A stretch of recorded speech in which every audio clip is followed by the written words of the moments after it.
This is Inside Indiana Business Radio for Monday, October 28th, 2024. I'm Marek Mazurek.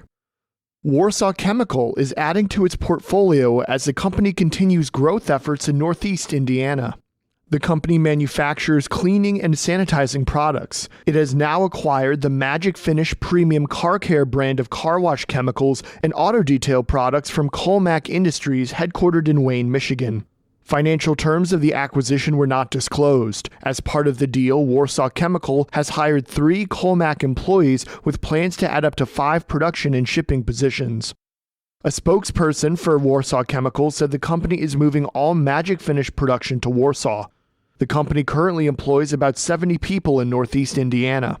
The acquisition comes as Warsaw Chemical is moving to a 220,000 square foot campus on the city's north side. A specialty metal supplier headquartered in Florida has opened a distribution center in Fort Wayne as it takes a major expansion-minded step. Inside Indiana Business Radio's Alex Brown has more. Based in St. Augustine, Florida, Vested Metals supplies custom-made metals to a variety of industries, such as the defense, transportation, and aerospace sectors. This month, the company expanded, opening a 20,000 square foot facility on the northern edge of Fort Wayne. The company says the new distribution warehouse offers a number of strategic advantages, mainly its proximity to manufacturing hubs in Chicago, Indianapolis, and Detroit. The new center lets the company stock a wider range of materials and features more advanced processing capabilities. Vested Metals says the facility will also offer local truck delivery through its own delivery staff. Alex Brown, Inside Indiana Business Radio. From the number one source for Indiana business news, this is Inside Indiana Business Radio. Indiana, your bold future starts here. IBJ Media, Inside Indiana Business, and the Indiana Economic Development Corporation invite you to the Engage Indiana series, presented by CareSource, Indiana University, and Old National Bank. With an unrelenting focus on growing Indiana's economy, our Engage Indiana events take place in every region of the state. Discover when we'll be in your area at ibj.com/engage.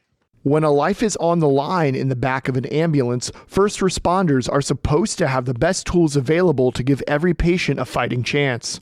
But for many who worked at New Chapel EMS, the Southern Indiana emergency service provider previously ran by now convicted former Clark County Sheriff Jamie Knoll, the equipment and medicine oftentimes weren't there. Former New Chapel EMS staffers told the Capitol Chronicle that Knoll's fraud often led the service's budget drained. Since Knoll's criminal conduct, the EMS company has downsized staff and no longer provides some services. A tax increase is also coming for residents. Court documents indicate that Knoll stole more than half of the taxpayer dollars provided to New Chapel by Clark and Floyd counties. In his last 4 years as leader, he pocketed at least $500,000 in wages. Knoll pleaded guilty last month to more than a dozen felony charges, most of which stemmed from his illegal activity at New Chapel, which earned him upwards of a decade in prison. In one instance, former New Chapel staffer Crystal Blevins recalls responding to an elderly woman suffering from respiratory distress. Blevins said her ambulance wasn't equipped with properly sized CPAP masks. During the 30-minute ride to the hospital, Blevins was forced to improvise and hope nothing else went wrong. She was later told there wasn't room in the budget for the correct masks. And as a growing number of companies are bringing automation to agriculture, debates are cropping up among scientists and farmers about its effectiveness. Automation could ease the sector's deepening labor shortage, help farmers manage costs, and protect workers from extreme heat. Automation could also improve yields by bringing greater accuracy to planting, harvesting, and farm management, which could potentially mitigate some of the challenges of growing food in an ever warmer world. But many small farmers and producers across the country aren't convinced. Barriers to adoption of automation go beyond steep price tags to questions about whether the tools can do the jobs nearly as well as the workers they'd replace. And some of those workers wonder what this trend might mean for them and whether machines will lead to their exploitation. For more on this story, head to InsideIndianaBusiness.com.